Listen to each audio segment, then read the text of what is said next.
नमस्कार, आप सभी का स्वागत है। मैं हूं आपके साथ कुमार कुणाल धीरज। आप देख रहे हैं पक्ष विपक्ष। आज पक्ष विपक्ष में चर्चा करेंगे उत्तराखंड में घुसपैठियों की घेराबंदी की। मुख्यमंत्री पुष्कर सिंह धामी ने एक बेहद महत्वपूर्ण बैठक ली है अपने मुख्यमंत्री आवास में, जहां उच्चाधिकारियों के साथ बैठक करते हुए उन्होंने धर्मांतरण से संबंधित मामलों में की गई कार्रवाई की विस्तृत रिपोर्ट प्रस्तुत करने के निर्देश दिए। वहीं उत्तराखंड में बांग्लादेशी घुसपैठियों पर भी सीएम धामी ने सख्ती बरतने के निर्देश दिए। उन्होंने कहा कि सभी जनपदों में सत्यापन अभियान लगातार जारी रखने के साथ ही संदिग्ध गतिविधि और व्यक्ति की जानकारी मिलने पर तत्काल और सख्त कार्रवाई सुनिश्चित की जाए। मुख्यमंत्री ने अधिकारियों को सख्त निर्देश दिए हैं कि आधार कार्ड और अन्य सरकारी दस्तावेजों को बनाते समय उनका सही प्रकार से सत्यापन किया जाए। गलत दस्तावेज जारी करने वालों पर सख्त कार्रवाई की जाए। मुख्यमंत्री ने कहा कि अतिक्रमण के विरुद्ध चल रहे अभियान को निरंतर जारी रखा जाए। यह सुनिश्चित किया जाए कि जो भूमि अतिक्रमण से मुक्त कराई जा चुकी है वहां दोबारा अतिक्रमण न हो। शत्रु संपत्तियों पर हुए अतिक्रमण का भी विस्तृत आकलन कर उसकी जानकारी प्रस्तुत की जाए। मुख्यमंत्री ने अधिकारियों को बॉर्डर क्षेत्रों में भी सुरक्षा व्यवस्था को सुदृढ़ करते हुए सघन चेकिंग अभियान चलाने के निर्देश दिए हैं। दरअसल उत्तराखंड में बड़ी संख्या में बांग्लादेशी घुसपैठिए मौजूद हैं। ऐसे में सवाल है कि क्या मुख्यमंत्री पुष्कर सिंह धामी के आदेश का पालन होगा और घुसपैठियों को बाहर का रास्ता दिखाया जाएगा। तो सबसे बड़ा सवाल फिलहाल उत्तराखंड में यही है कि क्या जो घुसपैठी वहां पर एग्जिस्ट कर रहे हैं उन्हें बाहर का रास्ता दिखाया जाएगा। ये सवाल इसलिए भी प्रासंगिक है क्योंकि मुख्यमंत्री धामी ने अपने आवास में एक बेहद महत्वपूर्ण बैठक ली, जिसके बारे में हमने आपको बताया, जहां उन्होंने तमाम कार्रवाई की रिपोर्ट उच्चाधिकारियों से पेश करने के निर्देश दिए हैं। सभी जनपदों में उन्होंने सत्यापन अभियान जारी रखने की बात भी कही है। इसके साथ ही जो आधार कार्ड और अन्य सरकारी दस्तावेज हैं उनको बनाते समय भी विशेष सतर्कता बरती जाए, ऐसा उन्होंने कहा है। इसके साथ ही आधार कार्ड, वोटर आईडी बनाते के समय उसका सत्यापन किया जाए प्रॉपर तरीके से। उत्तराखंड के मुख्यमंत्री धामी इस मामले में सख्त नज़र आ रहे हैं क्योंकि उत्तराखंड में भी बांग्लादेशी घुसपैठियों की संख्या को लेकर लगातार वाद विवाद होते चला आता है, लेकिन कोई फॉर्मिडेबल सॉल्यूशन निकल कर सामने नहीं आता है। तो क्या ये सारे रिपोर्ट्स पेश करने के बाद, सतर्कता बरतने के बाद, क्या यह संभव हो पाएगा कि घुसपैठियों को बाहर का रास्ता दिखाया जाएगा, या फिर ये ऑनगोइंग प्रोसेस चलता ही जाएगा और रिजल्टेंट के तौर पर जो कुछ निकल कर आएगा उससे क्या सत्ता पक्ष और विपक्ष दोनों आपसी रजामंदी से सहमत हो पाएंगे, यह भी देखना दिलचस्प होगा। लेकिन अतिक्रमण और घुसपैठ, चाहे भूमि अतिक्रमण की बात हो या घुसपैठ की बात हो, इन दोनों मुद्दों पर सरकार फिलहाल तो सख्त नजर आ रही है। हेलो मैम, थोड़ा सा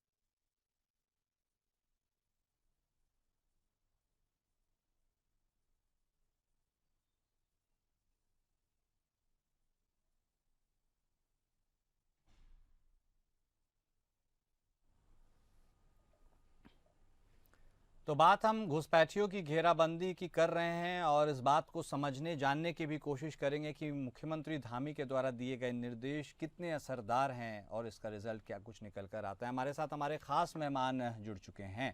हमारे साथ भारतीय जनता पार्टी की तरफ से बतौर प्रवक्ता डॉक्टर सुधीर जोशी साहब जुड़ चुके हैं।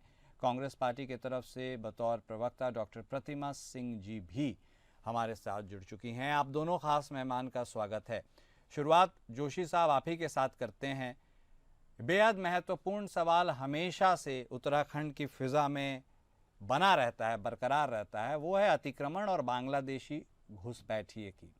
सरकार कवायद तो करती है हर बार, जो प्रोसेस के हिसाब से काम होता है, लेकिन जनता यह समझना चाहती है कि आखिर इसका रिजल्ट कब निकल कर आएगा। जिस एम के तहत आप आगे बढ़ रहे हैं वो एम आप कब तक हासिल कर पाएंगे? इस पूरे मीटिंग को आप कैसे देख रहे हैं और क्या कोई डेडलाइन भी स्थापित की गई है जोशी साहब?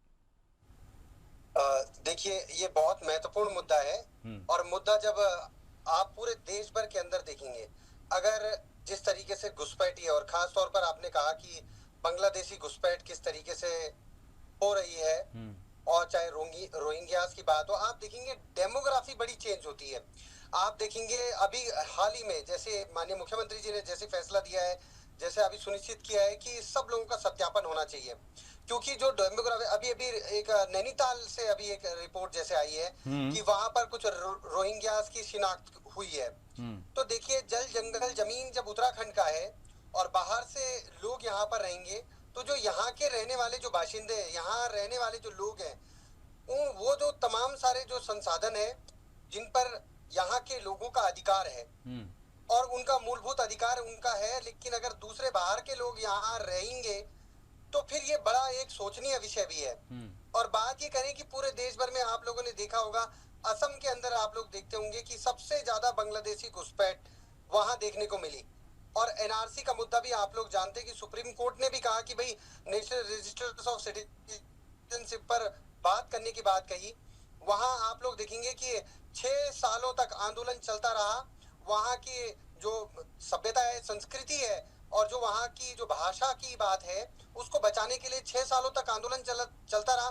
1979 से 1985 तक आंदोलन चलता रहा, ये आप लोगों ने भी देखा। तो अगर आप उत्तराखंड को भी अगर देखने की कोशिश करें तो आज उत्तराखंड में भी बिल्कुल जो माननीय मुख्यमंत्री जी ने जो एक तरीके से इस समय जो फैसला लिया है कि सत्यापन होना चाहिए, और ग्राउंड रूट लेवल पर हम लोग ये बात करते हैं, चाहे उसमें हमारा भी सत्यापन करना है तो सब लोगों का सत्यापन करना चाहिए। और आम जनता जनमानस उनके इस फैसले से एक तरीके से खुश भी है और सब लोग तैयार भी हैं कि जो एक तरीके से डेमोग्राफी चेंज करने वाले जो लोग हैं, इनकी शिनाख्त होनी चाहिए। ओके प्रतिमा जी, एक इम्पॉर्टेंट क्वेश्चन आपसे भी है। देखिए, ये डेमोग्राफी चेंज की बात जो जोशी साहब कह रहे हैं, घुसपैठ की बात लगातार इन दिनों सुनाई देती है।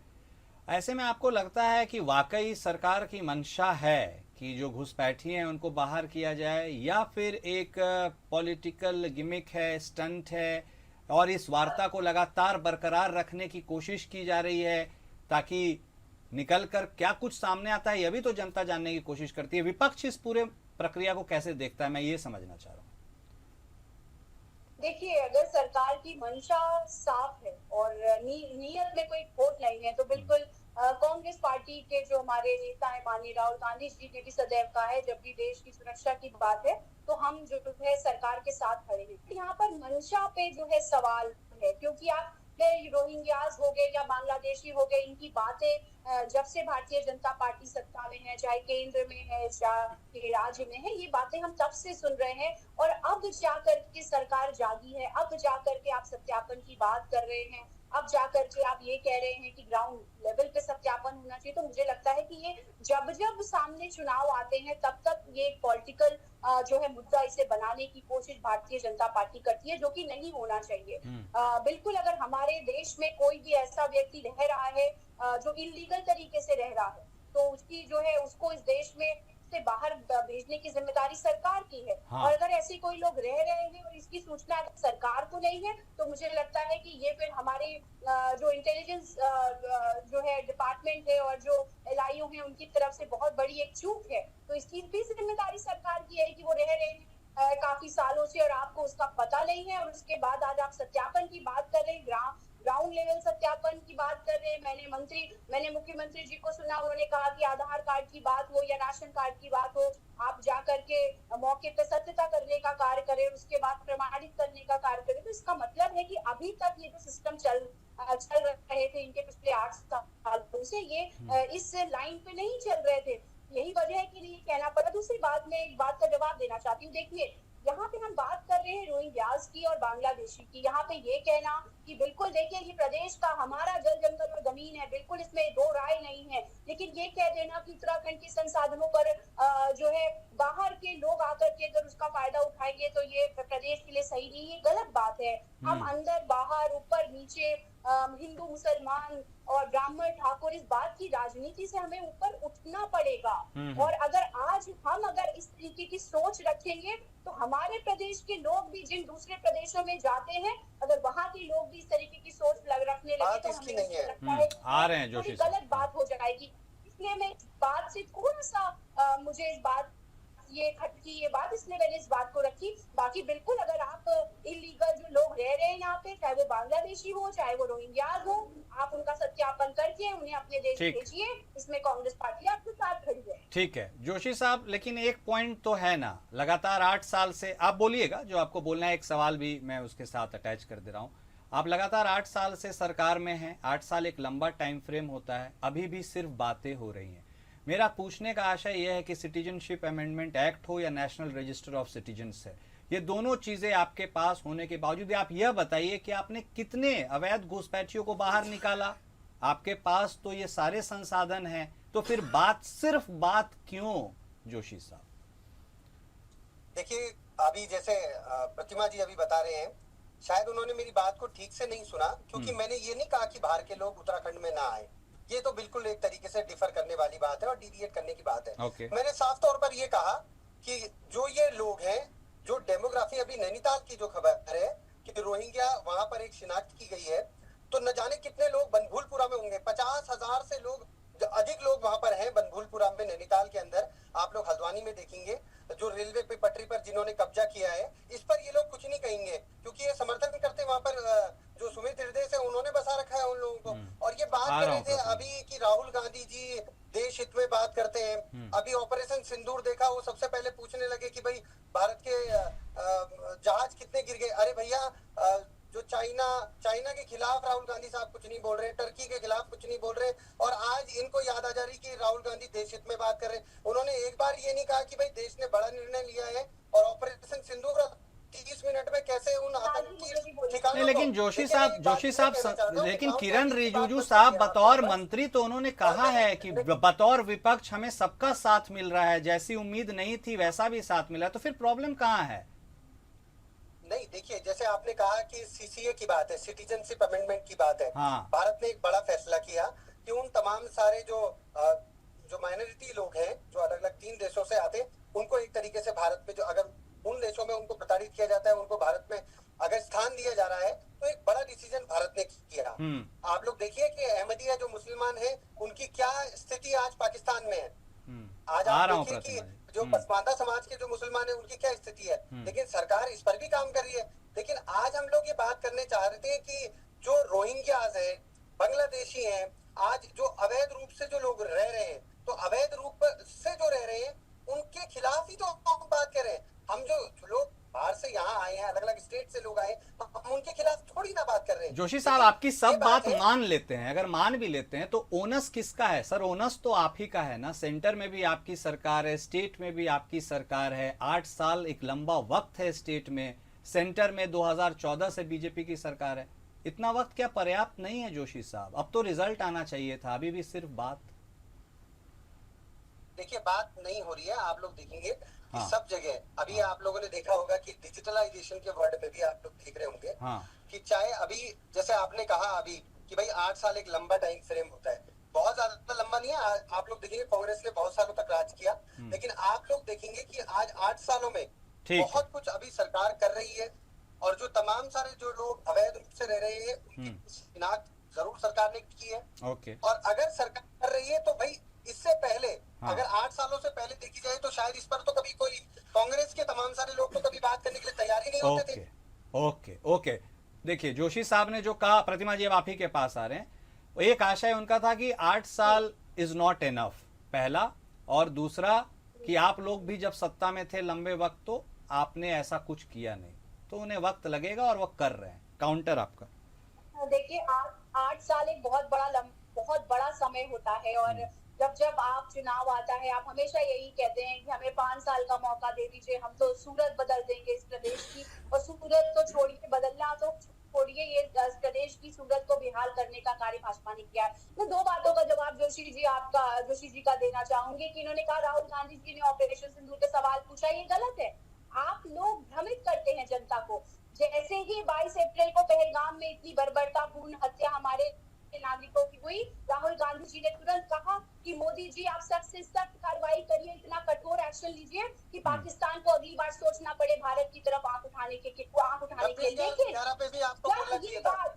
26/11 पे आपको बोलना चाहिए था उस समय। ठीक है, एक मिनट जोशी साहब। अभी आपकी तारीफ ठीक है, आप बोलिए, 26/11 पे भी बोलना चाहिए था। ठीक है, एक मिनट जोशी साहब, आपके पास फिर आएंगे। बोलिए, हाँ ठीक है, प्रतिमा जी बोलिए प्लीज प्लीज प्लीज। भाई साहब देखिए,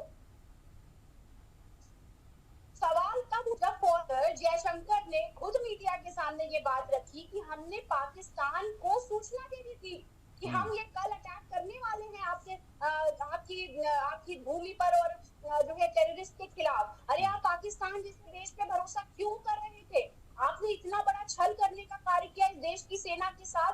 हमारे जवान शहीद हुए, हमारा जो है जितने भी इक्विपमेंट्स थे मिलिट्री से लेकर के, और जो है फाइटर जेट थे, उनको नुकसान पहुंचाया सिर्फ आपकी मुखबिरी की वजह से। मैं कहूंगी आपने मुखबिरी कर दी अपने ही सेना के खिलाफ पाकिस्तान में, और इस वजह से हमें जो भी नुकसान उठाना पड़ा, इस बात को उठाना पड़ा। आप नाम बताइए कि कौन सा फाइटर जेट पे अटैक हुआ, ये बताइए पहले आप।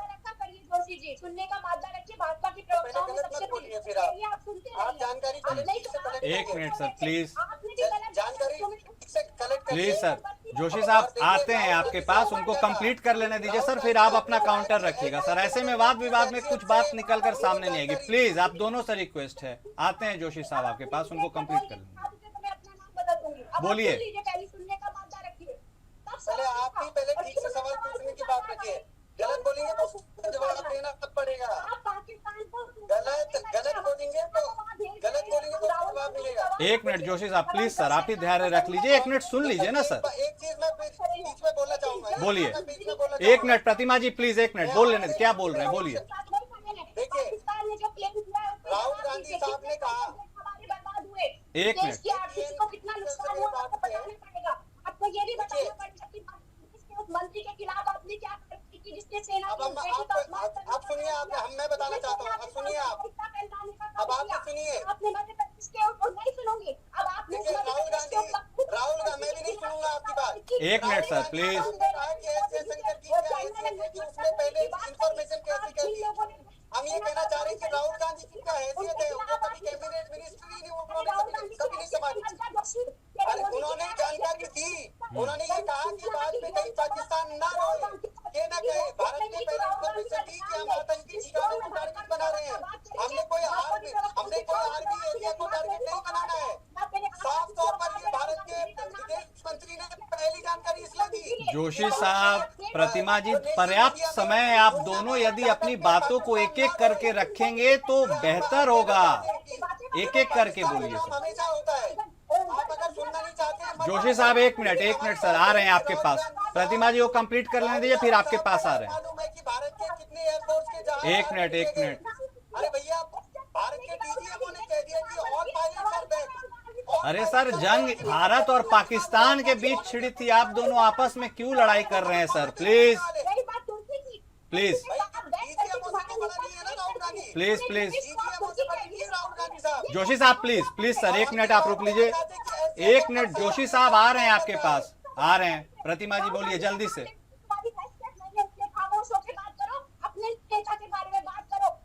अपने नेता क्यों, आपका नेता तो टर्की के बारे में कुछ नहीं बोल रहे, जो कि टर्की ने भारत के ऊपर आक्रमण किया ड्रोन से, और टर्की ने मदद करी है।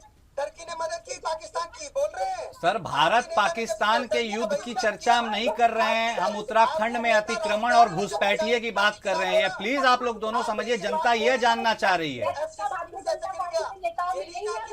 के कितने जहाज टारगेट किए भारत ने? आपने एक बार भी नहीं बोला कि F-16 को भी गिराया, J-35 को भी गिरा दिया। आपने एक बार नहीं बताया अभी तक। आप ये बताओ ना, राहुल गांधी साहब को भी बताओ कि भारत के राफेल ने किस तरीके से ब्रह्मोस की स्ट्राइक किया है, और केवल 30 मिनट में प्लीज फिर देखिए दोनों की आवाज नहीं पहुंचेगी। मैं कितना रिक्वेस्ट कर रहा हूं आप लोगों से, एक एक करके तो सुनिए। 1 मिनट प्रतिमा जी, आप ही बड़ा दिल दिखाइए, बोल लेने दीजिए जोशी साहब को, फिर लास्ट काउंटर में आपसे लेने आता हूं। बोलिए जोशी साहब, बोलिए, बोल ही रहे हैं आप, जैसलमेर के एक खेत में पड़ी मिली वो मिसाइल, वो फटी भी नहीं। बोलिए। अरे भैया, तो हम आपके कह रहे हैं कि राहुल गांधी साहब क्यों पाकिस्तान की भाषा बोल रहे हैं? जो पाकिस्तान बात करना चाहता है वही बात है। प्लीज 1 मिनट, दोनों की ऑडियो आप गिरा दीजिए। मैं पीसीआर से कहूंगा 1 मिनट प्लीज, प्लीज। मैं आप दोनों से रिक्वेस्ट कर रहा हूं कि मुद्दे पर बात कीजिए। भारत पाकिस्तान के बारे में हम चर्चा नहीं कर रहे हैं, उत्तराखंड में अतिक्रमण के ऊपर हम बातचीत कर रहे हैं। आप लोग समझना नहीं चाह रहे हैं।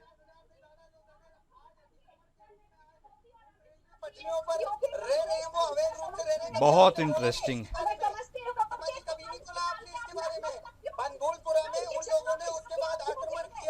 इतने वरीय प्रवक्ता आप दोनों हैं, लगातार कोशिशों के बावजूद आप ना कुछ सुनना चाह रहे हैं, दोनों आपस में बातचीत कर रहे हैं, जनता का कोई भला नहीं हो रहा है।